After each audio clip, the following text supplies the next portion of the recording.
아침에 이렇게 어떤 사람이랑 약간 이렇게 논쟁 아닌 논쟁 같은 일이 있었어요. 그래서 그 부분을 나누고 싶습니다. 주로 제가 노인센터에서 보내는 시간들은 점심을 먹는 이 식당이에요. 식당에서 주로 사람들과 같이 만나서 이야기하고 테이블에서 하는데, 제가 만나는 노인 중에 한 사람이 홈리스거든요. 제가 얼마 전에 한 비디오에서 한번 이야기한 적 있어요. 그 미국은 사람들이 막 다 잘 산다고 생각하잖아요. 미국 전체를 따지면 가장 아마도 살기 비싼 주가 아마도 캘리포니아일 것 같아요. 캘리포니아는 집값도 비싸고 엄청 비싸요. 그리고 모든 물가도 비싸기 때문에 이 캘리포니아 주 중에도 정말 알짜 부자들이 모여 사는 곳이 몇 군데 있는데, 그 중에 하나가 헌팅턴 비치거든요. 그러니까 헌팅턴 비치 바다가 있어요. 헌팅턴, 그러니까 이 해수욕장 근처. 그러니까 거기에 있는 지역이니까, 거기에 있는 노인센터니까 좀 이렇게 은퇴하고 돈 있는 사람들, 그냥 삶이 그렇게 힘겹지 않은 사람들 많이 와요. 같은 미국 내에도 주유소가 기름값이 달라요. 똑같은 회사라도. 그러니까 조금 후진 데 가면 가격이 많이 싼데, 좀 비싼 동네 가면 가격이 비싸요. 똑같은 회사인데 왜 이렇게 가격 이게 차이가 나지? 왜냐면 그 사는 사람의 동네 사람들이 수준에 맞춰서 이렇게 그 기름값을 정하는 거죠. 그거와 마찬가지로 그렇게 회비를 하는 것 같아요. 그러니까 뭐 잘 사는 동네에 사는 이 노인들이니까 자기들이 뭐 이렇게 연금 받고 이렇게 뭐죠, 사는 게 이렇게 재정적으로 이렇게 이렇게 뭐라고 해야 되나, 풍족하니까 비싼 피를 이렇게 정해도 이 사람들은 오는 겁니다. 근데 이 중에도 홈리스가 있다는 거예요. 그러니까 이 노인센터에 오시는 분들 중에 눈에 띄지 않게 그러니까 자기는 홈리스인데 홈리스 표를 안 내는 거죠. 그 미국에는 지금 이게 특히나 캘리포니아는 그때 한번 재정적인 막 타겟이 오면서, 그때 에코노미 문제가 막 생기면서 사람들이 막 직장도 잃고 막 집도 잃고 했잖아요. 거기다 몰개지, 그러니까 집을 전세로 사서 이게 융자 받아서 그 집을 샀다가 직장 잃어버리고, 또는 뭐 이혼과 함께 이게 막 집을 계속 유지할 수 없을 때 집을 내놔야 되는 경우, 이렇게 페이먼트를 못하니까 집을 날리는 경우 굉장히 많았었어요. 그래서 많은 사람들이 조금 더 생활비가 싼데 물가가 싼 다른 주로 옮겨갔었거든요. 그래서 이 캘리포니아에는 많은 홈리스가 생겼어요. 그래서 사람들이 그래도 그나마 자기 차량이 있는 사람들은 차 안에서 이렇게 생활하는 사람들이 있어요. 차 안에서 자고. 이 사람들이 차 안에서 이렇게 잠을 자고 그렇게 생활하는데, 그렇게 차 안에서 생활하면서 직장 생활하는 사람도 있거든요. 간간히 가끔 봐요. 제가 공원에서라든지 어떤 큰 대형 마켓 같은데 그 가게들, 그러니까 슈퍼마켓, 그 주차장 공간에서 홈리스 제가 가끔 만나서 인터뷰도 하고 하는데, 그 사람들의 사정에 대해서 제가 조금 더 잘 배우게 되었고, 좀 더 이해하게 되었고, 그래서 근데 그 사람들, 제가 만나던 인터뷰를 통해서 만나던 대부분의 홈리스들은 텐트에서 살잖아요. 그리고 말하자면 길바닥에 사는 걸로, 그 사람들은 그냥 대부분 사람은 홈리스다 이렇게 생각하잖아요. 근데 제가 주로 이렇게 홈리스 비디오, 이렇게 인터뷰 비디오를 하는 이유 중에 하나는 그 홈리스 사람들에 대한 우리가 가지고 있는 고정관념, 보통 사람이 가지고 있는 고정관념, 그러니까 그들에 대한 잘못된 인식 때문에 이 사람들을 돕지 못하고, 이 사람들은 정말 그들 삶의 여러 가지 상황 때문에 이렇게 코너에 몰려서 벼랑 끝에 서 있는 사람들이잖아요. 그래서 힘들게 살아가는 사람들이에요. 다시 재기를 위해서. 근데 이걸 도와줘야 되는데 그중에는 많은 사람들이 낙심하고 뭐 자포자기한 사람도 있죠. 그래서 뭐 마약을 한다거나 술, 담배 절어 있거나 그런 사람도 많지만 그러나 이렇게 그 사람들 그런다고 우리가 다 내버려 두면 어떻게 되겠습니까? 그 중에 뭐 자살하는 사람도 있어요. 그걸 막아야 되지 않습니까? 적어도 아무것도 기댈 거 없는 사람들한테 그래서 조금 그들보다 형편이 나은 사람들이 관심을 가져주고 도와준다면 그 사람들도 일어날 수 있지 않겠어요? 시간 좀 걸리더라도. 미국에 있는 홈리스 중에는 그러니까 홈리스는 꼭 길바닥에 앉아서 자는 사람만 홈리스가 아니잖아요. 집이 없는 사람 홈리스잖아요. 그 차 안에서 자는 사람들도 홈리스입니다. 그러니까 차가 집이 될 수 없는 거예요. 뭐 그렇게 살 수밖에 없는 환경이지만 그 차를 집으로 인정해 주지 않기 때문에 정부에서나 그 사람들도 홈리스입니다. 그러니까 말하자면 집을 갖고 있는데 그 집이 주소지가 없다. 그러면 홈리스인 거예요. 어쨌거나 근데 최근에 제가 들은 바로는 그 홈리스가 굉장히 차 안에서 지내는 홈리스가 굉장히 많아요. 미국에는. 그러니까 주로 뭐 월마트 같은 큰 마켓 주차장, 월마트는 거의 24시간 아닙니까? 그런 데는 이렇게 주차공간가 또 넓으니까 밤에는 손님들이 별로 없을 때는 거기서 차를 세워두고 잠을 잡니다. 대부분 사람들이. 근데 얼마 전에 제가 듣기로는 그러니까 미국 이렇게 정부에서 제한을 하는 거예요. 차량 안에서 잠을 못 자도록. 그러니까 뭐 제가 정확한지 잘 모르겠지만 시간은 저녁 9시부터 아침 7시까지 요 사이에는 차 안에서 잘 수 없다. 이렇게 법을 만들어 놓은 거예요. 새 법이. 그러니까 지금 생각해 보니까 홈리스들에게는 차가 있는 홈리스들에게는 차가 집인데 거기서 잠을 잘 수 있지 어디서 자겠습니까?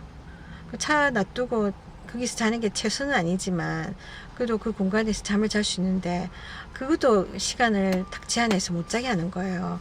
그 제가 뭐 이런 법이 다 있나 안 그래도 어려워서 막 이렇게 집도 잃고 막 이런 사람들이잖아요. 근데 이렇게까지 몰아붙이면 차에서도 못 잔다면 그러면 어디서 자란 말입니까? 길바닥에서 잠 못 자요. 홈리스들 길바닥에서 자는 사람들 몰아내고 해가지고 이 사람들이 어떤 한 공간에 버려진 공간에서 모여서 텐트 안에서 살았던 거거든요. 근데 거기 있는 사람들도 지금 몰아내는 상황인데 그래서 너무나 이게 홈리스에 대한 그 인간적인 어떤 인간에 대한 그 불쌍히 여기는 마음 이것이 너무 없는 거예요. 그러니까 법만 갖다 대는 거예요. 사람보다 법이 먼저인 거예요. 그러니까 법에 맞추려 가는 거예요. 그러니까 그래서 제가 뭐 이런 게 대해서 궁금했어요. 그래서 제가 온누리센터에서 만나는 한 분 있거든요. 이 사람 홈리스예요. 차량 안에서 먹고 자는 사람 있어요.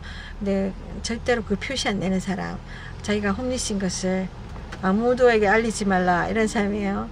저한테는 알려줬죠 그때. 저는 알아요 이 사람 홈리스인지. 근데 자기는 절대로 홈리스인 표시를 안 해요. 옷도 깨끗하게 입고 다니고 전혀 표시 안 내요. 그래서 제가 그래서 그 사람 혹시 알까 싶어서 그래서 제가 물어봤죠. 그래 내가 이런 이야기 들었는데 뭐 저녁 9시부터 아침 7시까지는 그 잠자는 시간 아니에요 사람들이?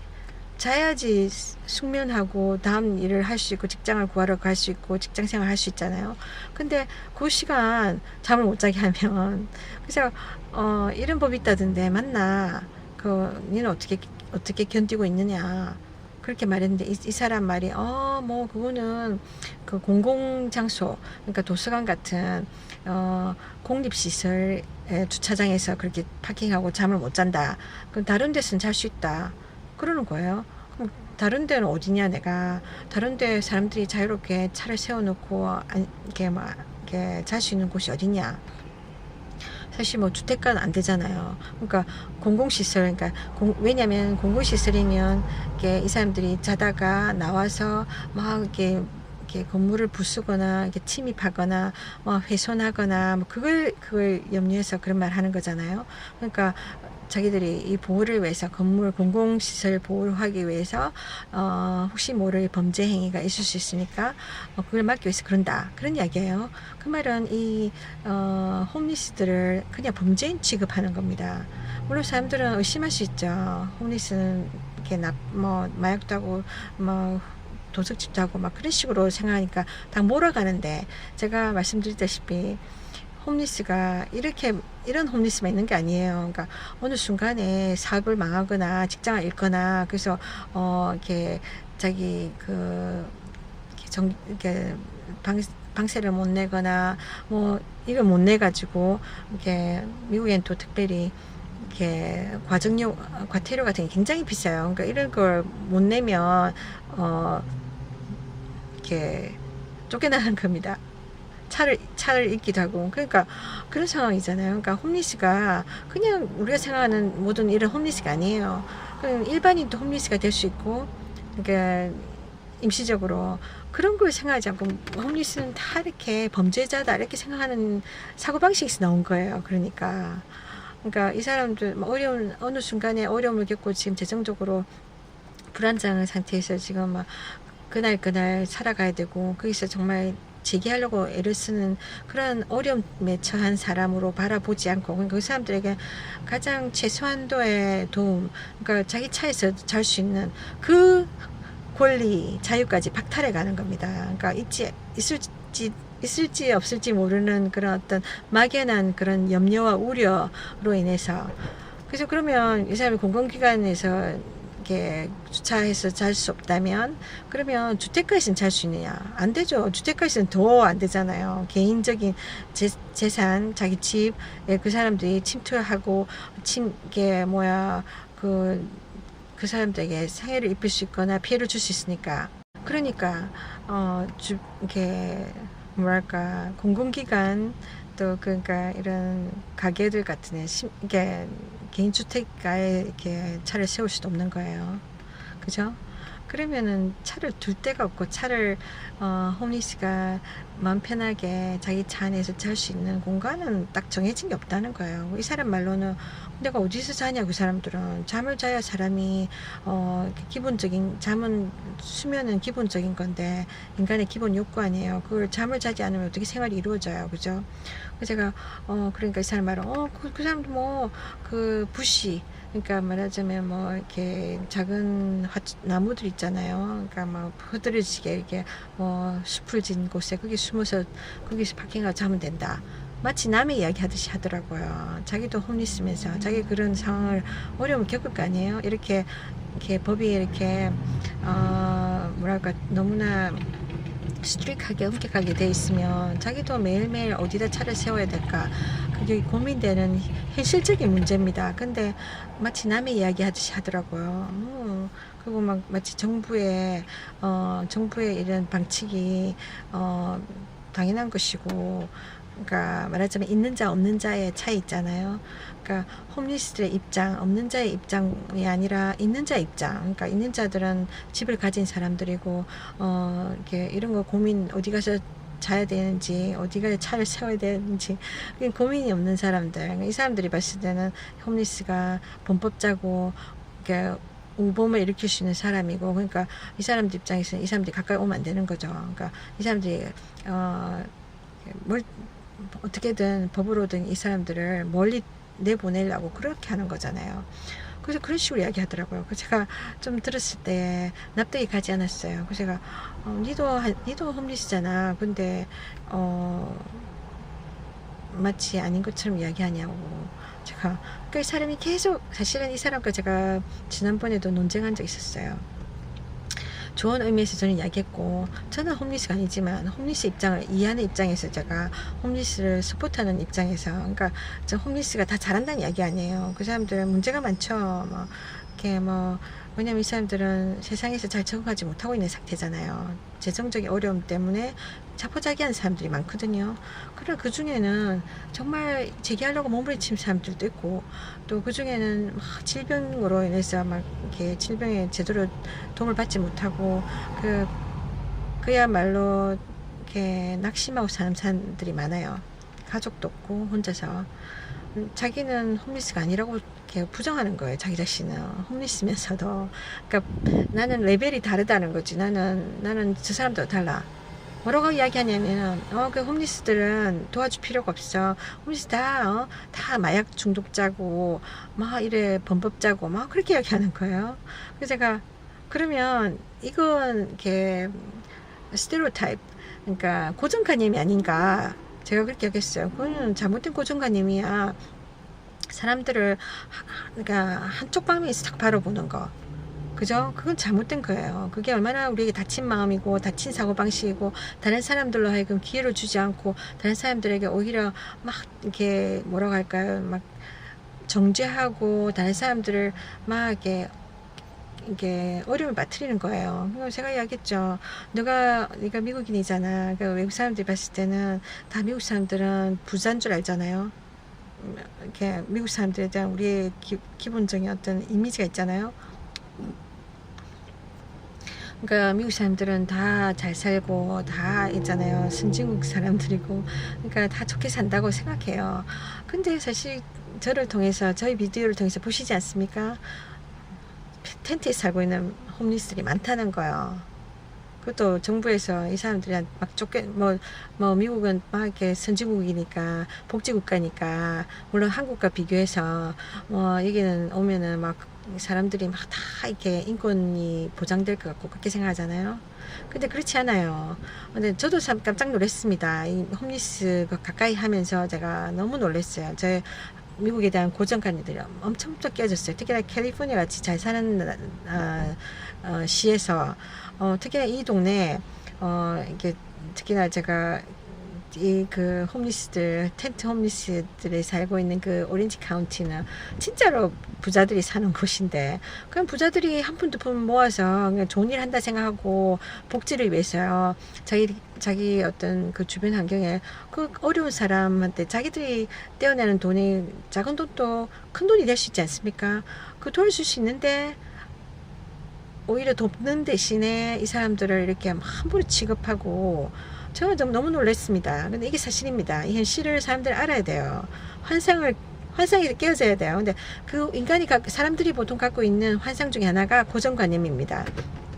현실이 아닌 인간이 만들어 놓은 어떤 사고방식, 그 인간이 생각하는 어떤 사람들의 견해, 그 삐뚤어진 견해, 그러니까 정확한 견해가 아니라 흑과 백을 나눌 수 있는 정확한 그런 판단이 아니라 치우쳐진 판단력이에요. 그러니까 이 사람들 미국 사람들은 다 이렇게 여유 있고 인권을 존중하고 남을 존중해주고 우리가 보통 생각하는 거 있잖아요. 다른 사람 위해서 문 열어주고 막 이런 거. 근데 솔직히 그런 것도 좋은 점도 있지만 그게 전부의 모습은 아닙니다. 근데 그 고정적인 게 뭐냐면 그래서 우리 한국 사람들이 생각할 때 미국 사람들은 다 신사적이고 그렇게 생각하잖아요. 근데 웬걸 제가 그랬죠. 그래? 그러니까 우리 전체 외부에서 보는 미국인들은 부자고 정말 훌륭하고 진짜 그런가? 그러면 니도 부자겠네? 너도 부자네 그러면? 아니거든요.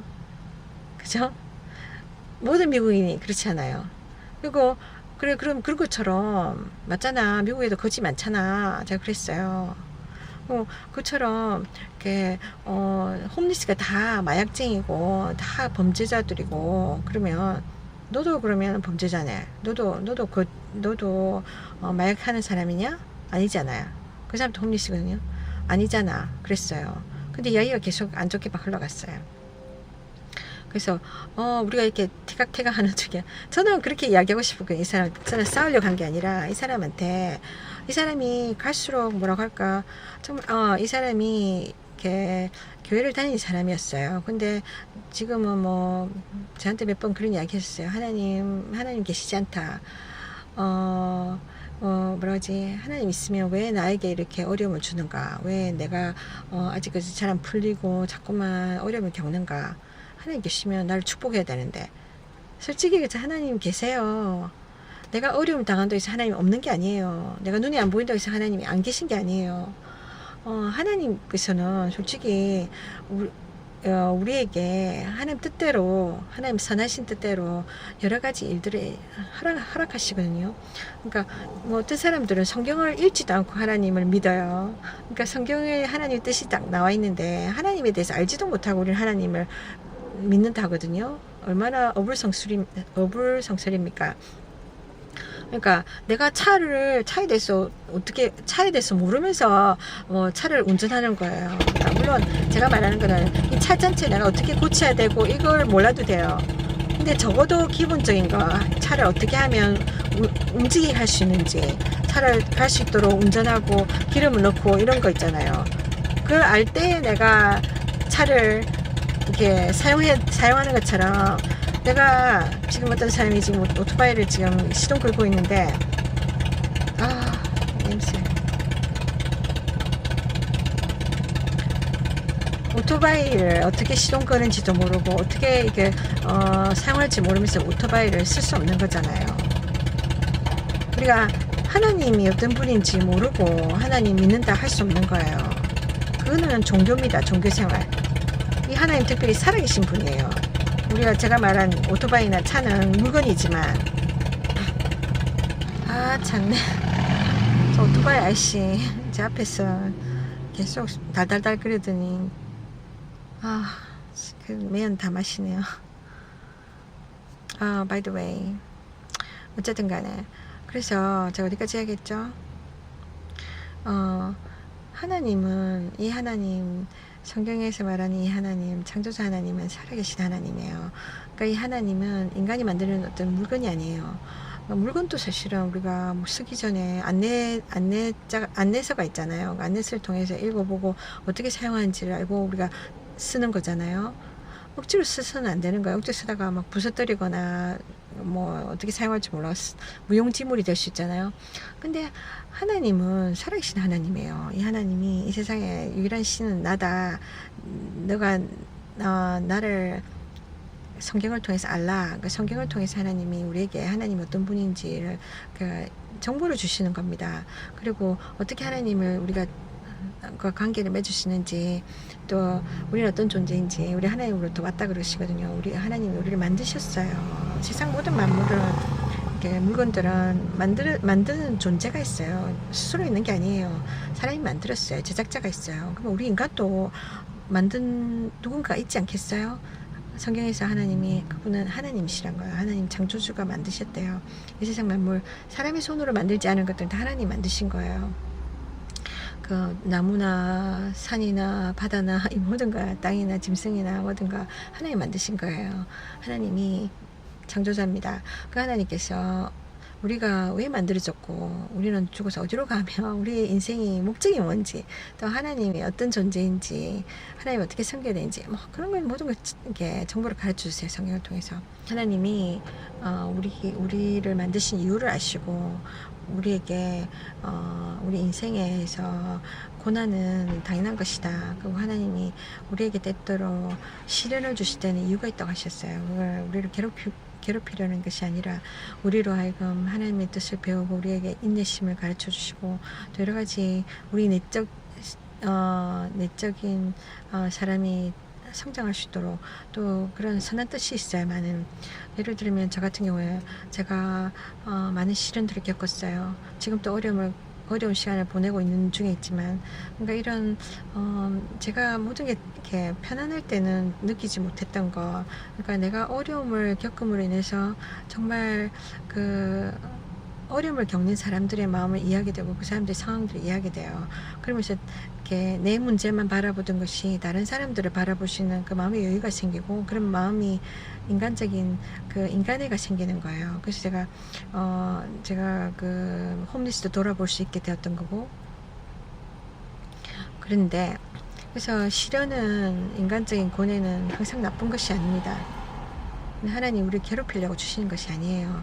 분명히 더 좋은 것을 주시려고 하시는 거예요. 우리가 그 순간에는 이해할 수 없고 받아들이기 쉽지 않지만 하나님이 항상 좋은 계획을 갖고 계시고, 우리는 전체를 못 보잖아요. 우리 인생의 전체를 못 보잖아요. 하나님 전체를 보시기 때문에 우리가 과정 중에 있다고 하십니다. 그래서 신뢰해야 돼요.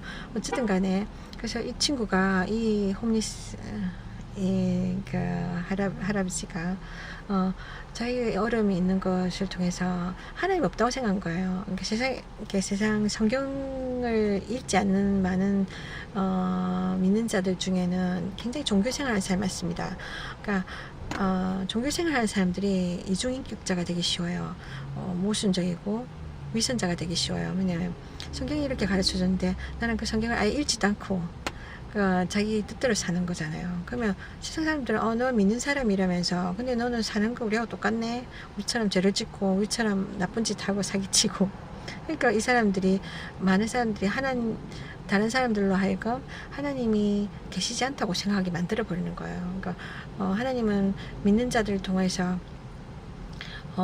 사람들이 하나님을 알게 되고 예수 믿고 천국 갈 수 있기를 원하는데 그런 중간 역할을 해야 되는데 오히려 그 역할을 잘 하지 못하고 그러니까 여전히 죄 가운데 살고 그럼으로 인해서 많은 사람들의 천국 가는 길을 막아버리는 거예요. 그러니까 성경 말씀을 알지 못하고 살아가면 이런 엄청난 일이 일어납니다.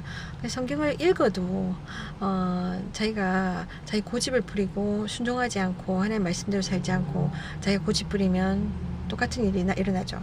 하여튼 간에 그래서 성경에 보면 하나님이 고난이 있다. 고난과 시련이 있는 이유가 있다. 그리고 하나님께서 이렇게 좋은 것을 주기 위해 하신 거라는 것을 많은 사람이 모르고 성경을 덮어놓고 믿으니까 뭐라고 생각하냐. 아니면 성경을 덮어놓고 믿거나 아니면 성경의 어떤 부분 정말 내가 좋아하는 부분만 그러니까 축복만을 그러니까 시련이나 고난 같은 것은 듣기 싫고 나 축복만을 받고 싶어. 그 축복만 믿고 싶어. 그것만이 하나님의 뜻인 것 같고 그것만이 하나님의 참된 모습인 것처럼 오해하는 사람들은 종교생활 하는 겁니다. 살아있는 하나님을 어떤 인간이 만드는 신, 인간이 원하는 대로 이렇게 응답하는 게 내가 필요할 때만 기도 응답해주는 그런 지니 램프 있잖아요. 요술 램프에 이렇게 거인 나와가지고 소원 들어주는 그렇게 생각하는 사람들이 있어요. 그 사람들은 예수 믿으면 교회 다니기 시작하면 좋은 일만 일어난다, 축복만 일어난다. 그러니까 건강하고 몸 아프지 않고 항상 이렇게 물질적으로 부유하고 부자되고 그렇게 생각하는 거예요. 그래서 그런 일이 일어나지 않고 자꾸 어려운 일이 일어나고 그러면 하나님이 안 계신가 보다. 그러면서 하나님 떠나거나 그런 경우가 많이 있어요. 그건 하나님에 대해서 전혀 모르고 성경 읽지 않고 자기 식으로 믿기 때문이죠. 안타깝습니다. 그러니까 예수 믿는 사람들도 어려움을 경험해요. 세상에 사는 동안에 이 세상은 완벽한 세상 아니잖아요. 이 세상에 얼마나 많은 어려움이 있습니까? 왜냐하면 이 세상은 악한 세상이기 때문이에요. 이 악한 마귀가 이렇게 역사하는 세상이기 때문에 우리는 죄 가운데서 이 세상에서 모든 죄의 유혹을 받으면서 그래서 많은 고통을 받아요. 근데 하나님께서 믿음으로 살라, 하나님 말씀대로 살아. 그럴 때 하나님께서 그 사람의 걸음을 인도해 주시고 도와주신다고 이야기하셨거든요. 근데 그래서 이 사람처럼 그 하나님의 선한 계획 대로 고난과 시련을 허락하신 이유를 모르는 사람들은 하나님을 이렇게 부정하고 하나님을 멀리하고 떠나갑니다. 근데 시련이 지나고 나면 열매가 있어요. 아름다운 열매가. 그걸 보지 못하는 거죠. 그래서 이 사람이 결국 그러더라고요. 하나님이 어디 있어? 저보고 이렇게 저한테 왜 하나님이 이런 나에게 고통을 허락해 그러더라고요. 제가 경험한 바이기 때문에 저도 이런 시련들을 지나갔고 지금도 그 시련 가운데 있지만 제가 하나님을 부정할 수 없더라고요. 하나님 분명히 살아계시든 내 삶이 어떨지라도 하나님 살아계세요. 그리고 하나님이 시련만 주시는 게 아니에요. 위로도 주십니다. 때로는. 근데 제가 시련을 통해서 제 믿음이 많이 자랐고 또 시련을 통해서 제 인성이 자라고 또 다른 사람들을 품을 수 있는 그런 자리도 생겼어요. 그래서 그래서 제가 이 사람한테 그 이야기 해줬거든요. 하나님 너를 겸손케 하기 위해서 네가 이런 일을 겪어보지 않으면 다른 사람의 입장을 이해할 수도 없고, 그리고 너는 다른 사람의 삶을 타치할 수 없다. 근데 하나님께서 이런 니를 낮추심으로 인해서 이런 어려운 일을 통해서 네가 하나님만 바라볼 수 있는 믿음을 주시고, 또 다른 사람들을 돌아볼 수 있게 하여서 그 사람들을 돕는 그런 삶을 사는 것이 하나님 뜻일 수도 있다. 그러니까 하나님이 그냥 돈 줄 수 있죠. 이 사람이 원하는 비즈니스가 왕 이렇게 막 자라도록 왜 안 해주시냐, 그런 거지. 이 사람 말은 지금 비즈니스를 하고 있는데, 그러니까 하나님이 왜 모르겠어요. 하나님 다 필요한 거 아시죠? 어떻게 하면 우리가 성공하는지 다 아시죠? 우리가 원하는 게 이건데 근데 왜 안 주시느냐. 하나님이 때로는 그거 안 주시고 기다리게 하세요. 그러니까 우리가 그럼 자꾸만 기다리고 기도하게 하고, 결과적으로는 하나님이 우리에게 기도하면서 우리의 믿음이 자라고 인내심이 자라고 또 우리가 겸손해지고, 그러니까 내가 다 하는 게 아니구나 하는 걸 알게 해주시는 거예요. 그래서 하나님이 의존하게 하고, 사실 그게 나약한 인간이 아니라 그게 정말 인간이 가야 될 방향입니다. 인간이 스스로 할 수 있는 게 얼마나 많아요. 이 세상에는 인간이 할 수 없는 부분이 많아요. 우리의 삶과 죽음, 우리가 함부로 할 수 없는 거예요. 그러니까 우리 생각에는 내가 가서 막 하루 종일 땀 흘려서 돈 버는 것 같고, 내가 막 하는 것 같지만, 하나님이 우리에게 건강을 주셔서 나가서 직장을 얻을 수 있는 거고, 그죠? 또 그 직장의 문을 열어주시기 때문에 우리가 할 수 있는 거예요. 그러니까 세상에는 제가 돌보고 있는 환자처럼 뭐 이렇게 장애를 가지고 태어난 사람들도 있고, 살다가 장애인이 되는 사람들도 있고, 그 사람들은 일할 수 있는 능력이 없잖아요. 그럼 그 사람들은, 그러니까 그런 경우도 있고, 그러니까 어쨌든 간에, 근데 제가 이 사람 이야기를 이게 몇 번째 이야기 해줬어요. 그래서 제가 이 사람한테 격려해 주려고 했던 거였거든요. 근데 이 사람이 계속해서 자기 고집을 부리는 거예요. 하나님께 돌아올 생각 없고, 계속해서 자기 고집을 부리고 있고, 하나님 원망하고 있고, 그러고서 제가 안타깝더라고요. 자기를 도와줄게, 자기 자신도 아니고 자기는 한계에 부딪힌 거니까 지금. 그리고 주변 사람이 도와줄 것도 아니잖아요. 그렇다고 하나님 한 분밖에 없어요. 하나님이 도와주셔야 되는 거예요. 우리 인생의 많은 문제들 하나님이 도와주셔야 되는 거예요. 인간이 할 수 없는 부분들이 많아요. 근데 이렇게 하나님을 대충 믿으면서 내 방식으로 계속 고집하고, 하나님은 마치 요실램프의 그 지니처럼 그렇게 하나님을 기대한다면 이루어지지 않습니다. 어쨌든 간에, 그래서 제가 보니까 이 사람이 왜 고난을 당하고 있느냐, 왜 그렇게, 그건 하나의 축복입니다. 솔직히 인간적으로 봤을 때는 막 불행 같고 저주 같지만 사실 그렇지 않아요. 모든 사람의 삶이 하나님 손에 달려 있어요. 하나님이 한순간에 축복할 수 있고 한순간에 해결해 주실 수 있어요. 근데 하나님은 우리의 짧은 얕은 생각과 달라서 하나님이 더 큰 것을 보시니까 더 좋은 것을 주시기 위해서 때로는 우리를 기다리게 하시고, 때로는 어떤 상황들을 지나가게 하시거든요. 제가 보기에는 어떤 부분에서 저희들의 눈을 열어주시기 위해서, 제가 이 가정이랑 울타리를 벗어나서 지난 몇 년 동안 제가 인간적으로 외롭고 고독하고 정말 한치 앞을 알 수 없는 걸음을 걸어오고 있었거든요. 완전 어두운 터널을 걸어가고 언제 내가 이 터널을 벗어날 수 있을까, 아무것도 한치가 보이지 않는 그런 상황에서 제가 특히나 재정적인 훈련이라는 게 얼마나 힘든 겁니까. 이거는 생사 왔다 갔다 하는 겁니다. 그러니까 이 세상에서 돈이 없이 살아간다는 거, 돈이 나올 수 있는 소스 없이, 그런 어떤 근거도 없는, 정말 그래서 많은 사람들은 삶을 포기하잖아요. 생활고 때문에. 자기 어떤 능력 바깥이잖아요. 그런 걸음들을 제가 걸어왔습니다. 지난 몇 년을. 그러면서 제가 뭐랄까, 근데 제가 솔직히 영적으로는요, 제가 육적으로는 고달프고 막 힘들었지만, 마치 벼랑 끝에 선 것처럼 아무 희망 없는 것처럼 정말 날마다 눈물 나는 삶들이었지만, 근데 영적으로는요, 제 영적인 눈이 열리기 시작했어요. 제가 이전에 보지 못하던 어떤 것을 보기 시작했어요. 그러니까 다 이야기할 수 없지만, 그래서 하나님께 감사를 드립니다. 제가 이전의 삶 속에 있었다면 전혀 이해할 수 없고 제가 받아줄 수 없는 부분들이 지금 많이 받아들여지고 있거든요. 그러면서 제가 순종도 배우게 되고, 아직도 많이 부족하지만 하여튼 간에 그래서 제가 이 사람이 보니까 제 예전의 생각이 나는 거예요. 그래서 제가 도와주고 싶어서 고민을 했어요. 믿음의 고민. 근데 잘 받아들이지 않고 계속 이렇게, 남들은 모르잖아요. 제가 네가 자기가 말하기로는 자기는 왜 자기가 홈리스인 것을 드러내지 않으려 하고, 그러니까 이렇게 치장하는 거죠. 외모로 치장하고 사람들한테 자신의 참모습을 보여주지 않고, 물론 뭐 이렇게 그게 자기의 자존심 때문이라고 이야기했거든요. 자기가 지금 무너지지 않고 계속해서 가는 유일한 힘은 자존심이다. 그 자존심을 알량한 그 자존심을 지키기 위해서 저희 상황들을 커버하는 거죠. 난 너희들하고 똑같은 사람들이야. 노인센터에 오는 대부분의 안락한 삶을 살고 있는, 은퇴하고 그죠? 연금 받으면서 사는 너희들하고 나는 비슷한 종류야 하면서 자기는 같은 식으로 이렇게 그 사람들과 어울리려 사는 거예요.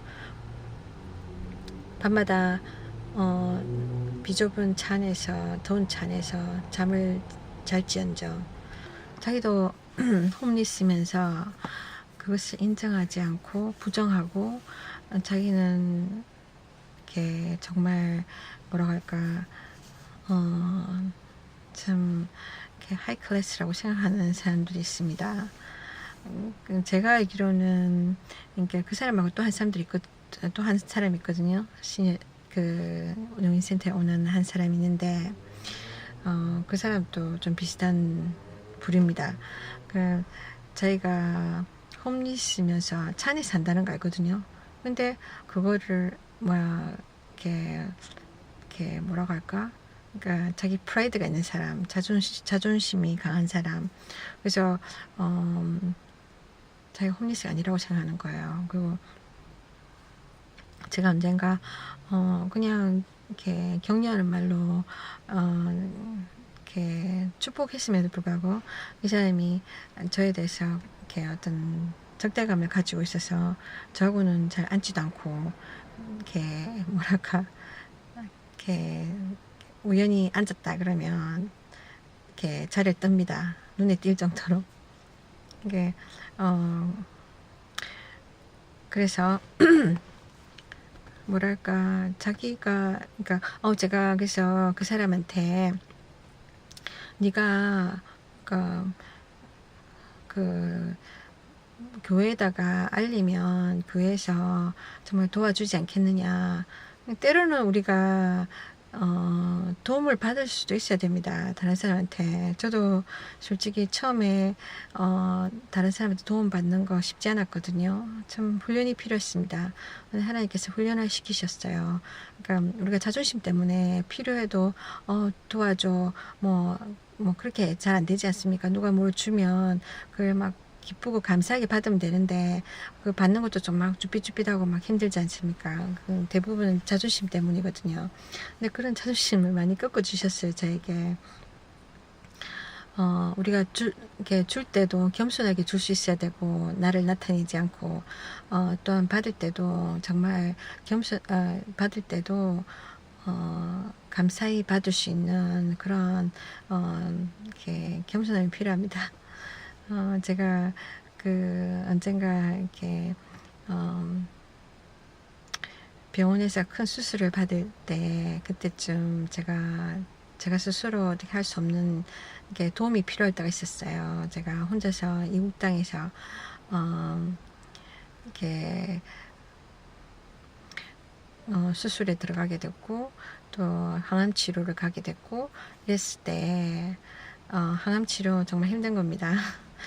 육체적으로 굉장히 딸려요. 근데 그 일을 가족이 없이 저 혼자서 제가 두 아이를 돌보고 있는 상태에서 했었으니까요. 근데 어느 순간에는 제가 집안일을 전혀 할 수 없었어요. 그랬을 때 그 약에 취해서 그랬을 때 도움을 받아야 됐을 때가 있었거든요. 그때 다니던 미국 교회에서 사람들을 붙여줘서 저한테 도움을 줬어요. 그러니까 와서 음식을 갖다 주는 사람, 또 와서 애들 봐주는 사람들 이렇게 있었는데 사실 쉽지 않았어요. 그거 받는 거 자존심 상했고, 또 내가 손님들이 올 때 내 집을 좀 청소하고 기본적으로, 그죠? 여자는 집을 어떻게 꾸미냐에 따라서 사람들이 판단하지 않습니까? 저 사람 게으르다, 저 사람 부지런하다 그러잖아요. 근데 어느 누구나, 어떤 여자든 좋은 모습을 보여주고 싶어하지, 집안에 어질러지고 막 정돈되지 않은 모습, 초라한 모습 보여주고 싶은 사람 아무도 없습니다. 근데 제가 그때 그 건강상 문제로 제가 아무것도 할 수 없을 때 어쩔 수 없이 저희 집을 오픈해야 했고, 저하고 아무런 혈연 관계가 없는 사람들한테 도움을 받아야 했었고, 그래서 교회 사람들이 와서 도와주는데, 사실 그렇지 않습니까? 제가 정말 전혀 정리하지 못한 상태에 내 집에 있는 모습 그대로, 또 어린애들 있으면 자꾸 지르지 않습니까?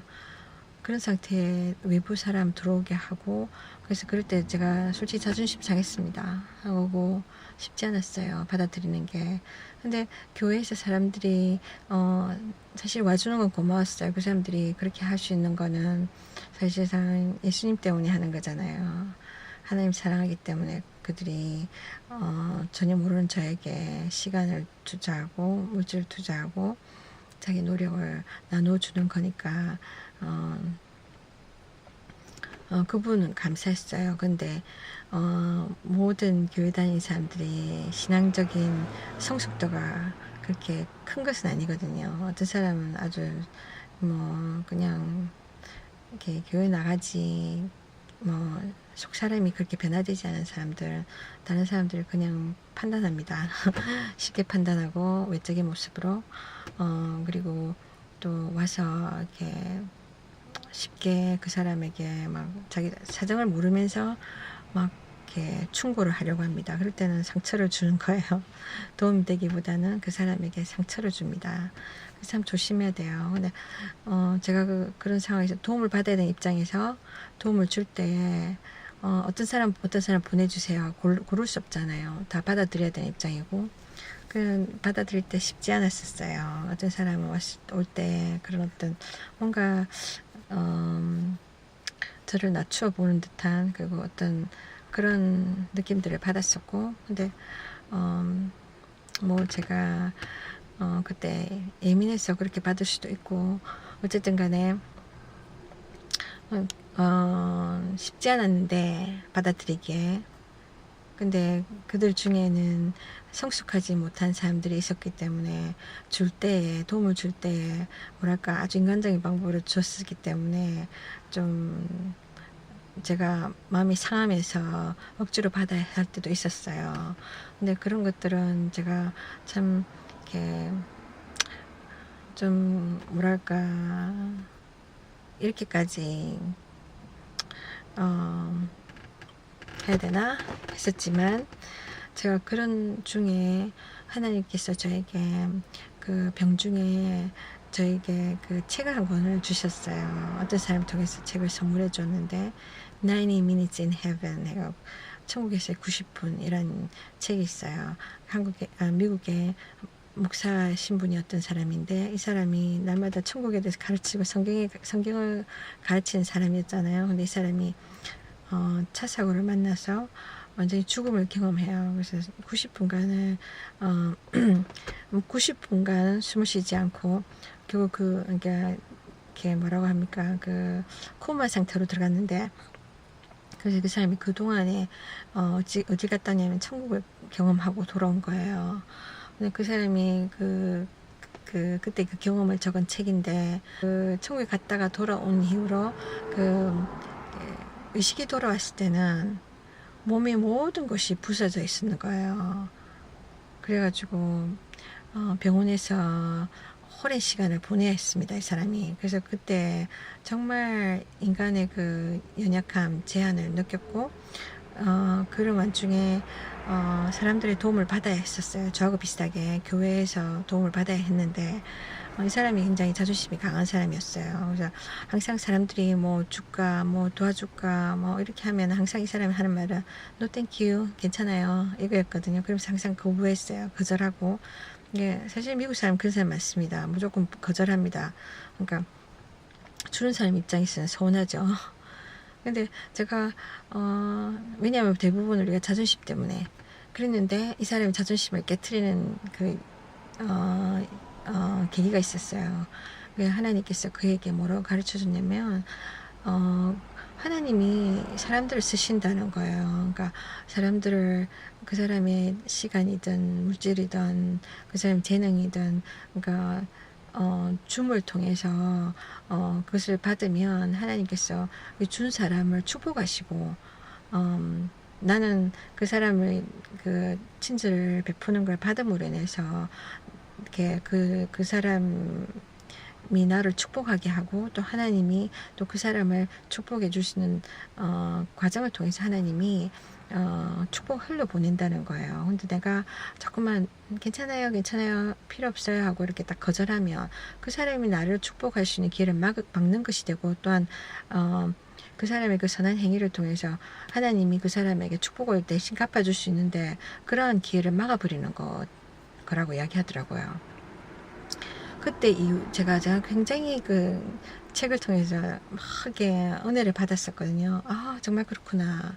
내가 막 거절하는 이유는 대부분 내 자신 안에 있는 이 프라이드, 자존심 때문이라는 것을 제가 알게 됐고, 이거는 하나님 나라의 일을 거슬린다는 거, 하나님의 축복의 그 통로를 막는 것이라는 걸 알게 되면서 이걸 버려야 되겠다 하는 생각을 하게 됐어요. 그 전까지만 해도 제가 미국에서 재정적으로 어렵고 힘들 때 그런 사정 아는 가족, 한국에 있는 가족, 저기 엄마가 너무 안 돼서 마음이 아파서 저한테 자꾸만 어떨 때는 이렇게 생활비를 보내고 싶어 하셨어요. 그럴 때 제가 이걸 받아야 되나, 아마 그때 한국에 방문했을 때였을 거예요. 그래서 제가 이걸 받아야 되나, 솔직히 저는 제가 이렇게 항상 미안했거든요. 부모님한테. 제가 연로하신 부모님한테 장성한 자녀로서 뭐 용돈도 드리고 해야 되는데 드리지 못하고 항상 그랬거든요. 뭐 여기 미국에서 한국에 돈 붙이는 그 요금이 더 비싸기도 하고 또 이렇게 큰 돈을 붙이시는 것도 아니고 작은 돈 붙이면서 더 많은 돈 쓰는 것도 그렇고 제 형편도 사실 빠듯했고 계속 그런 상태였기 때문에 제가 드려야 되는데 못 드리는 그런 항상 미안한 마음, 불효하는 듯한 마음이 있었기 때문에 안 그래도 없는 상태에서 부모님들이 이렇게 막 한 푼, 두 푼 이렇게 모아두신 그 삼지돈 같은 그 돈을 제가 받는다는 게 너무나 죄스러운 거예요. 그래서 절대로 제가 항상 노노노 아니 괜찮습니다 막 그렇게 했는데 제가 이분의 글을 통해서 하나님의 재정 원칙을 배우면서 축복의 원리를 보면서 내가 그렇게 하면은 정말 저분들이 주고자 하는 분들이 축복받을 하나님으로부터 받을 수 있는 축복, 그 물질적 축복을 그 기회를 막아버린다는 생각이 드니까 그때 인간적인 생각을 버리고 감사함으로 믿음으로 받아야 되겠다 그렇게 생각했어요. 어떻게 보면요, 인간적인 사고방식과 인간적인 사고방식과 세상의 방식과 하나의 방식은 너무 틀리는 거예요. 그러니까 그렇게 제가 만약에 받았다 그러면 나는 아주 세상적으로 보면 파렴치하고 뭐랄까 이렇게 눈치도 없고 또 염치도 없고 막 그런 거잖아요. 양심도 없고. 근데 하나님 편에서는 하나님 편에서는 다른 거예요. 그러니까 그 이후로는 제가 누가 뭐 주려고 하면 제가 항상 감사합니다, 땡큐 하고 받아요. 그러니까 내가 받음으로 해서 그 사람은 나를 축복하고 또 그 사람도 그것으로 인해서 기쁘고 행복하고 또 하나님이 그 사람에게 나 대신에, 나는 그 사람한테 갚을 수 없지만 하나님께서 나 대신에 그 사람에게 축복해 주시거든요. 그 사람 물질을 축복해 주시고 그런 식으로 이렇게 축복의 원리가 진행되는 겁니다. 그래서 제가 이 남자분 자기가 막 이렇게 막 내가 왜 이렇게 힘들지 그랬을 때 제가 그 이야기 했었고, 근데 그 사람이 좀 못 받아들이고, 제가 보니까 굉장히 그 사람이 프라이드가 강해요. 자존심이 강해요. 그러니까 자기는 사람들한테 알리지 않고 혼자서 그러는 거예요. 사실은 사람이 아무리 자존심을 끝까지 버티고 있다 할지라도 어느 순간에는 지쳐버리거든요. 어느 순간에는 우리 이제 룸메이트 이웃이 걸어 나왔어. 어느 순간에는 사람이 자기가 정말 두 손 두 발 다 들 수밖에 없는 상황이 오잖아요. 그럴 때는 자존심이고 뭐고 이렇게 내려놔야 됩니다.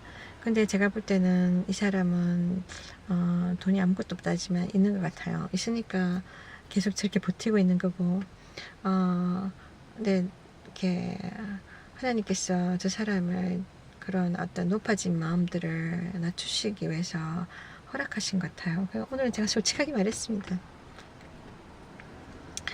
그래서 제가 하나님께서 안 계셔서 그런 게 아니라 하나님이 너를 낮추시고 겸손케 하시기 위해서 지금의 어려움을 허락하는 것 같다.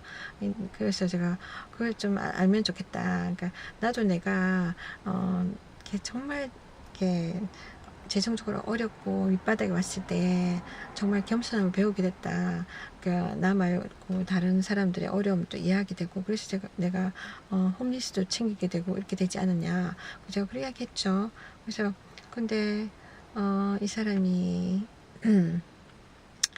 이렇게 뭐라, 아니 하나님 없어, 하나님 없어, 하나님 죽었어 나한테는, 이렇게 이야기하는 거예요. 굉장히 스트롱한 스테이트먼트를 날렸는데 아주 강한 발언을 했어요. 참 이렇게 사람들은 믿음을 잃어버립니다. 시련이 오고 풍파가 오면. 근데 솔직히 시련이 있다고 해서 우리가 삶을 포기합니까? 시련이 있다고 해서 우리가 인생을 어려움이 있다고 해서 인생을 포기해야 됩니까? 아니지 않습니까? 장애물은 넘으라고 있는 겁니다. 장애물은 그 장애물 앞에서 내가 모든 것을 낙심하고 주저앉아라고 있는 게 아니라 장애물을 넘으라고 있는 겁니다. 시련도 이것을 극복하라고 있는 겁니다.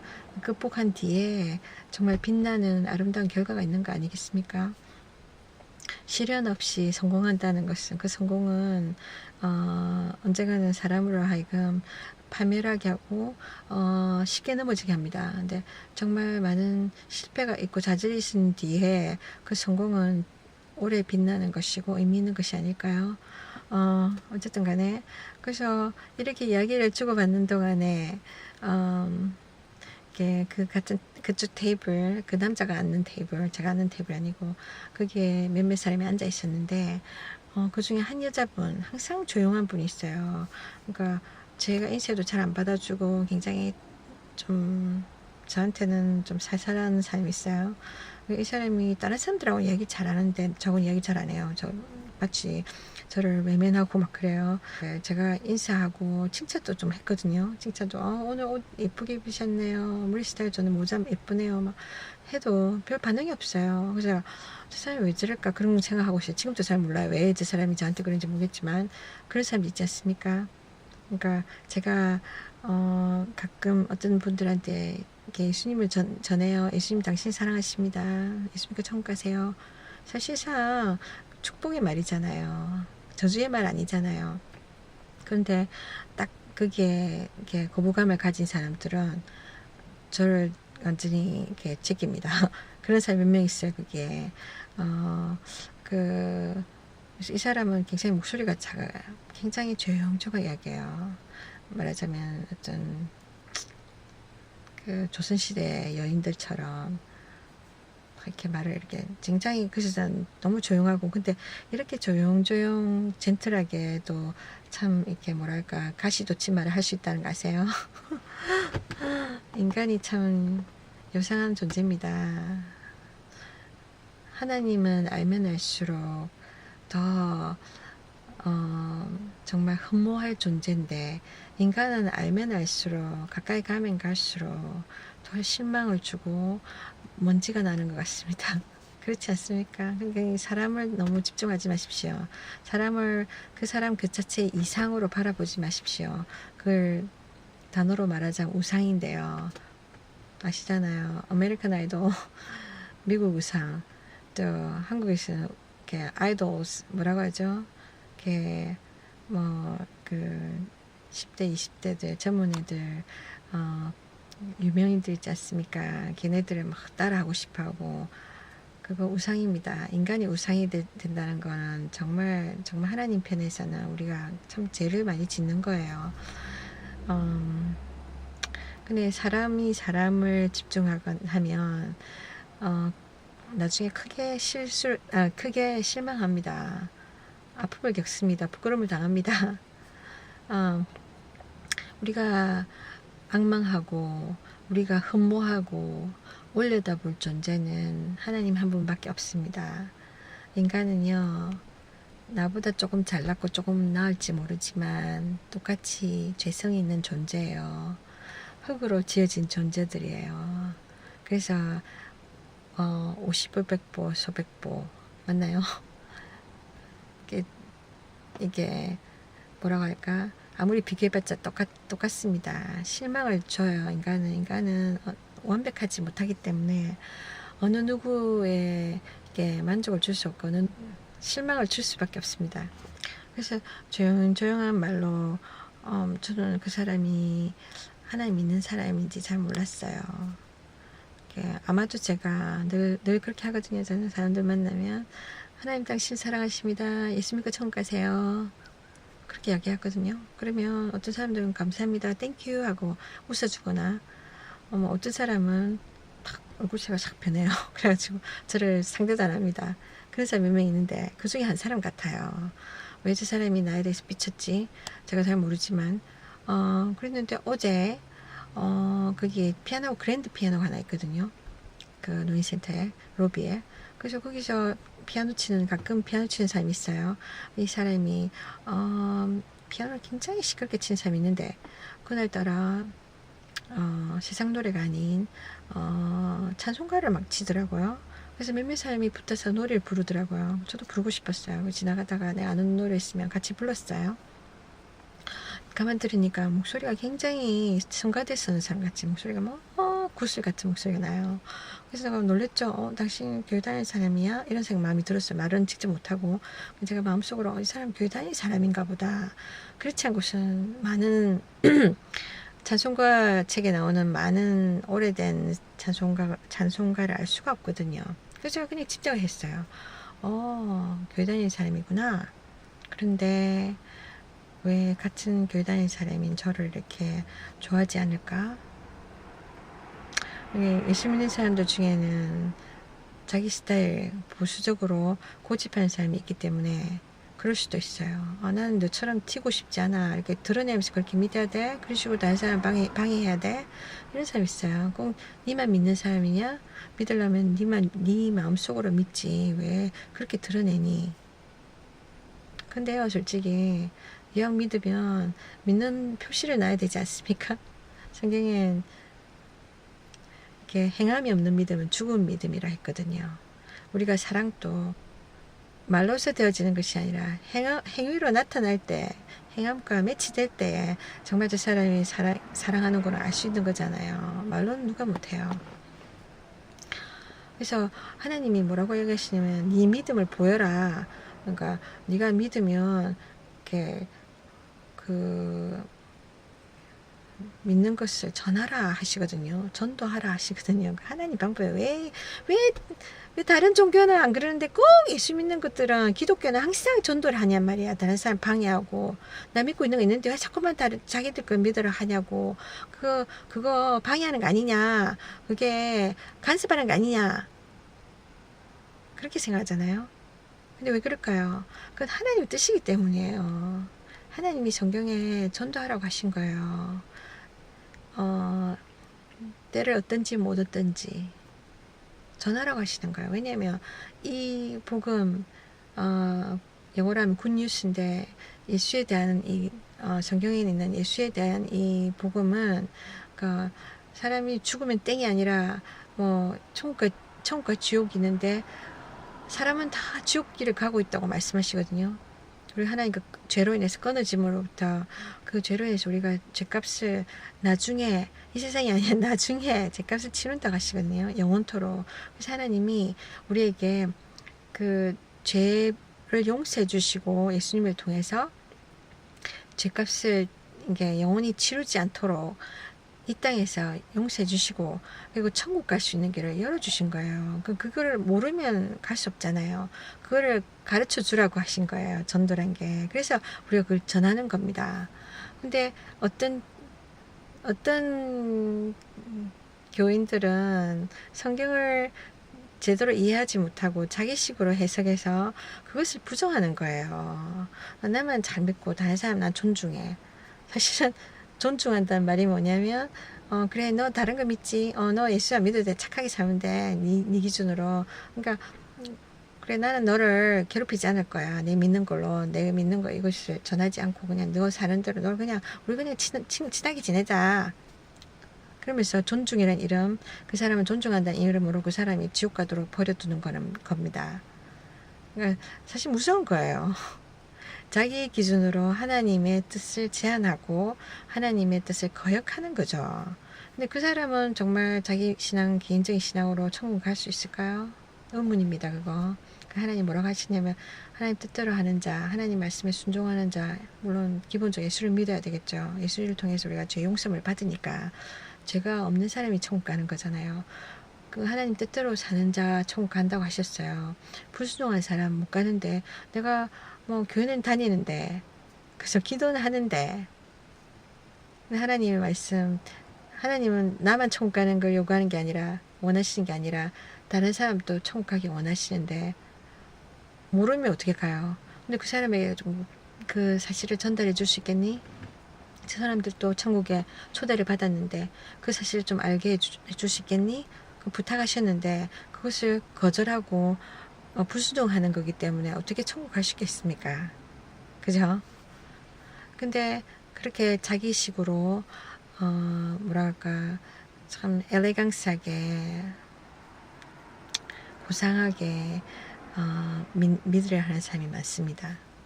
그 사람들은 하나님의 말씀을 잘 알지 못하고 착각하고 있는 겁니다. 그래서 그 사람이 뭐라고 얘기했냐면 조용조용하게 한 사람이 이 종교 이야기는 여기서 하면 안 되는 건데 그러면서 딱 저한테 일침을 가하는 거예요. 그래서 제가 만약에 그 이야기를 불신자 하나님 믿지 않는 사람 성경을 믿지 않는 사람에서 들었으면 이해가 돼요. 근데 교회를 다니는 사람 같고 믿는 사람 같은데 그 이야기를 하는 거예요. 그 제가 그 순간에 보통 때는 제가 지나갈 수 있었겠지만 그 순간에 제가 한마디 했습니다. 하나님은 종교가 아니에요. 하나님은 하나님이세요. 그렇게 이야기하고 제가 자리를 떴습니다. 사실상 그런 이야기 하잖아요. 사람들이 모이면 두 가지 금기상, 두 가지는 꼭 이야기하면 안 된다 하는 금기상이 뭐냐면 종교하고 정치에 대해서 이야기하지 말라 하는 거예요.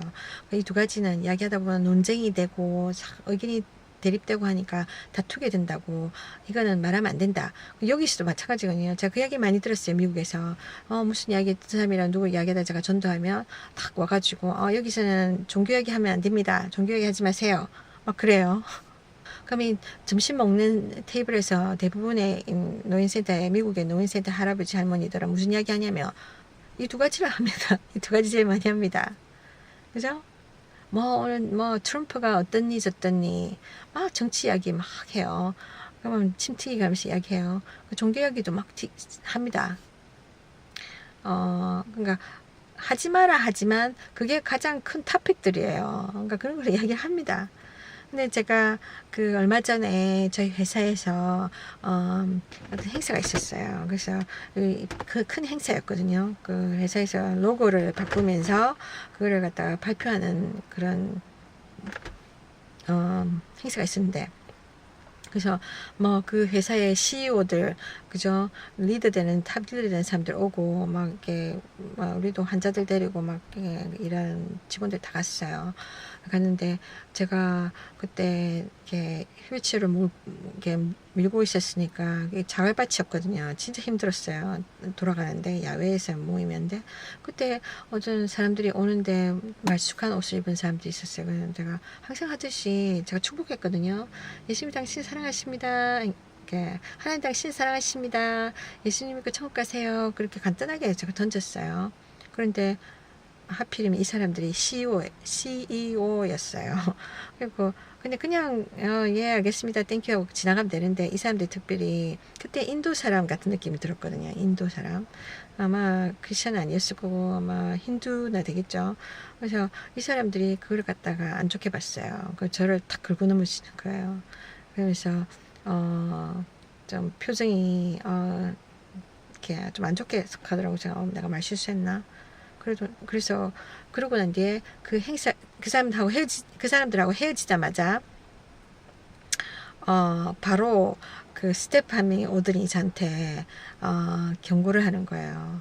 직장에서 동료들 사이에는 종교 이야기 하지 마세요. 경고합니다. 다 그렇게 이야기하는 거예요. 찬물을 저한테 착 끼얹더라고요. 제가 뭔가 크게 잘못한 것처럼. 그러니까 제가 예수님 이야기 했잖아요. 그러니까 종교 이야기다 이거지. 그러니까 하지 마라 이런 건가요? 짧게 지나가도 되는 거잖아요. 그냥 눈 감고 지나갈 수 있는 거잖아요. 근데 그거를 누군가에게 가서 스태프에게 가서 말을 했다는 거, 저한테 가서 저 사람한테 좀 주의 좀 줘요 했다는 거 사실 불쾌했습니다. 나는 축복하는 말 했는데 자기가 마음에 안 드니까 그렇게 찌르는 거죠. 다른 제3자를 통해서. 그래서 누가 잘못했어 이렇게 야단치는 거잖아요. 그런 일을 제가 많이 당해봤기 때문에 뭐 그렇게 크게 제가 집중하지 않았어요. 그러려니 그래 했는데 그래서 제가 사실 좀 그런 마음은 들었어요. 이게 이 직장은 내가 함부로 내가 사람들한테 말할 수 없구나. 이게 미국 자유국가인데 그죠? 그런데요. 그 이 직장에서 그런 말 했잖아요. 좀 종교적인 말을 하지 마라. 제가 길게 한 것도 아니었습니다. 그랬는데 얼마 전에 제가 직장에 제 환자가 하루 펑크 나면서 이게 제가 사무실로 일을 가게 됐어요. 센터로 갔을 때 그 회사의 스텝 중에 한 명이 누구랑 이야기를 하는데 여자 화장실에서 제가 듣기로는 근데 여기 제가 사는 여기가 베트남 사람이 많아요. 베트남 사람이 많아요. 그래서 이런 제가 하는 일 또 베트남 사람 직원이 많은데 베트남 사람들이 굉장히 종교심이 강하거든요. 대부분이 불교예요. 불교 신자예요. 그러니까 제가 나중에 기회가 되면 다른 비디오로 그 실상을 보여드리겠습니다. 일단은 제가 지금 살고 있는 집도 주인이 베트남 사람이고 룸메이트도 베트남 사람들이에요. 집안에 부처 불상이 엄청나게 있어요. 이거는 무슨 절에 갔으나 볼 수 있는 그런 크기인데 그런 게 있고 그래서 제가 근데 이 베트남 사람들이 굉장히 불심이 강하기 때문에 그 이야기를 막 해요. 떠들어요. 막 자랑스럽게 막 큰 소리로. 근데 솔직히 제가 그 이야기 들었지 않습니까? 얼마 전에 그 회사에 그 스태프 가면 와가지고 저한테 종교 이야기 하지 마라 분명히 이야기했잖아요. 제가 예수님 당신을 사랑하십니다. 이거 짧게 한 거 그거 좀 문제 삼았잖아요. 그랬는데 저는 이 직원들이 그 센터에서 막 자기들 신앙 이야기 하는 거, 절 이야기 하는 거 많이 들었거든요. 근데 그때 그 다른 스텝 한 사람이 왔을 때 이 사람이 그 사람과 같이 이야기하는 걸 들었습니다. 죽은이 막그런 이야기 하는데 자기는 그 화장실에서 일하는 사람이 있어요. 자기는 저기 주말에만 가는 게 아닌 것 같더라고요. 절에 가는데 이 절이 어떻고 저떻고 뭐 이야기하는데 이 다른 스태프가 그 사람 이야기를 들으면서 뭐 그래요 그랬냐고 뭐 칭찬하면서 같이 동조를 하고 있는 거예요. 뭐 그 사람 존중해 주는 느낌을 제가 들었어요. 이 사람의 신앙을 존중해 주는 거예요. 이 사람 종교를. 그러면서 주거니 받거니 막 하는 거예요. 제가 생각했을 때 와 제가 얼마 전에 제가 당한 일이 있지 않습니까? CEO가 다른 스텝을 써서 저한테 엄포를 놨지 않습니까? 이런 이야기 하지 마세요. 다른 직원들 간에도 하지 마라. 그건 제 자유입니다. 그렇잖아요. 내가 그 다른 직원한테 너 이런 교회가 있는데 정말 좋은 교회 같이 가지 않을래? 같이 예수 믿고 천국 가자. 그죠? 그게 뭐 그렇게 나쁜 거 아니지 않습니까? 같이 점심 먹으러 갈래? 어디 공원에 놀러 같이 갈래? 같이 여행 같이 갈래? 하는 거랑 뭐가 다릅니까? 근데 그거를 막 문제 삼아서 종교하게 하지 마세요. 직장 안에서는 그렇게 분명히 저한테 엄포를 놨고 겁을 줬습니다. 저한테 협박 같은 말을 들었어요. 제가 불쾌할 정도로 저에 대한 존중이 없었죠. 그랬는데 이 똑같은 직원이잖아요. 저와 같은 직원, 같은 회사에 이 직원이 불교 신자예요. 불교 신자가 자기 불심에 대해서, 자기 종교에 대해서 막 이야기 듣으니까 이 회사 직원이, 그러니까 리더격 되는 이 직원이 그 사람에 대해서는 그런 이야기 하시면 안 됩니다. 이건 회사 회칙상 종교 이야기는 우리 못하게 됐습니다. 그런 식으로 저한테는 이야기했었거든요. 근데 이 사람한테는 그렇게 하지 않았다는 거죠. 입을 막지 않았어요. 같이 이 사람 존중해주면 그래 정말 좋은 것 같아. 그럼 그런 좋은 지역에 이런 절이 있고 그래서 이야기하는 겁니다. 얼마나 불합리합니까? 왜 이런 불합리한 잣대로 기독교인들을 굉장히 탄압하고 핍박하고 있는 거 아시고 계십니까? 그냥 종교 하나로 내가 소개하는 게 아니라 우리는 축복, 천국 가라는 것입니다. 근데 그렇게 하고 있어요, 사람들이. 그래서 제가 이 남자분 그 차량에서 자고 하는 이 홈리스 사람과 같이 이야기하면 신앙적인 이야기를 하게 되면서 제가 이 사람이 믿음 없이 저렇게 자기 생각으로 저렇게 하고 있으니까 제가 믿음의 신앙의 고민을 한 거예요. 그 사람한테. 그랬더니 옆에서 듣고 있는 사람이 끼어든 거잖아요. 종교 이야기 못하게 돼 있는데 그 금기사항이잖아. 솔직히 말하면요. 자기는 원칙적인 이야기 할지 모르지만 그 사람은 이 두 사람의 대화에 끼어드는 거고, 그리고 그 종교 이야기 한 사람을 정죄한 겁니다. 그렇잖아요. 존중하지 않은 겁니다. 자기는 내가 자기를 존중해 주길 원하잖아요. 그럼 금기사항 왜 이야기해서 내가 듣게 만들어? 그런 거잖아요. 근데 그 사람은 저를 존중했냐면 아니란 말이에요. 내 입을 막으려고 했고 강압적으로 무시하면서. 그럼 이런 잣대가 공평하지 않는 거예요. 그래서 저는 솔직히 그랬어요. 이렇게 사람들은 그럽니다. 그 종교가 자기 종교고 이 하나님하고 상관없는 종교면 괜찮은 거예요. 다 받아들여요. 존중해줘요. 근데 유독 기독교 하나님에 대해서, 예수님에 대해서는 그렇게 멸시하고 정죄하고 탄압합니다. 어쨌든 간에 그 사람이 자기도 홈리스면서 외부 사람들이 그 사실을 알지 않으면 자기가 홈리스가 아니라고 생각하는, 또 자기 기준에서 난 내가 홈리스라고 나는 인정하지 않아, 그러면 홈리스가 아닌 것처럼 되는 그런 자기 뭐라고 할까요? 자기 기만, 그런 상황에 빠진 사람들이 많습니다. 자기가 교만하게, 그래서 자기는 나는 홈리스가 아니기 때문에 홈리스들은 나보다 더 못한 존재들이야. 그러니까 자기 자신을 그 홈리스와 같은 동등한 입장에서 봐줄 수 없는 거예요. 그러니까 부정하는 거죠. 그러면서 자기는 마치 그러니까 홈리스를 대적하고 있는 좀 부유계층에 있는 사람인 것처럼 홈리스를 두둔하고 홈리스를 불쌍히 여기고 연민을 가지는 것이 아니라 오히려 그 사람들을 막 이렇게 정죄하고 멸시하고 그러는 거예요. 제가 볼 때는 적반하장이잖아요. 너도 그 중에 하나잖아. 너도 홈리스잖아. 근데 너는 왜 너와 같은 사람은 오히려 욕을 하고 그 사람들을 멸시하냐는 거지. 그러니까 웃기잖아요. 아니 그래서 제가 그 말을 오늘 조금 진하게 했습니다.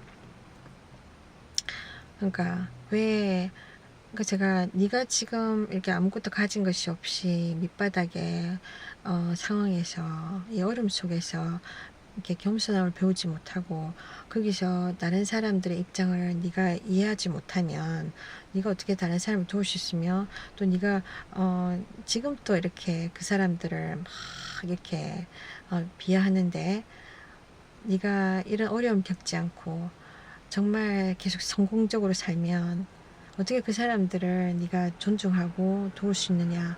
오히려 더 이 사람이 얼마나 더 교만해지겠습니까. 지금도 그런데. 그래서 하나님이 저 사람을 이렇게 고난을 허락하신 이유가 조금이라도 제가 이해가 되더라고요.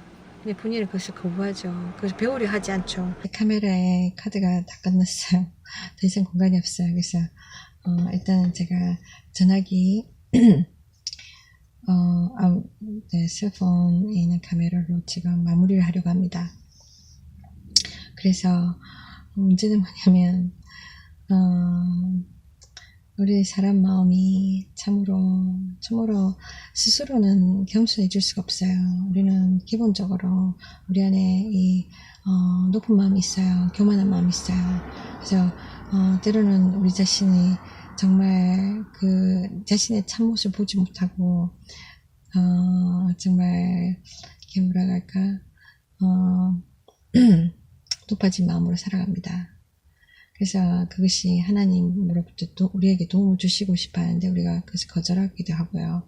그래서 우리가 하나님이 우리에게 어려움을 주셨을 때 그 어려움을 통해서 정말 귀한 이 아름다운 눈에 보이지 않지만 정말 귀한 인내심을 가르쳐 주시고 또 타인을 향한 그런 애타심이나 그 연민이나 여러 가지 이런 마음, 아름다운 마음을 주십니다. 더불어 살아갈 수 있도록 또 남을 도울 수 있도록. 좀 그렇지 않습니까? 내 자신만을 위해서 이기적인 욕심과 욕망과 이기적인 그런 삶을 살다가는 인생은 얼마나 정말로 서글픕니까? 더불어 살아가면 남을 위해서 정말 희생하고 축복하고 그런 삶이 정말 인간적인 삶이고 정말 인간다운 삶이고 또 의미 있는 삶이 아닐까요? 그죠?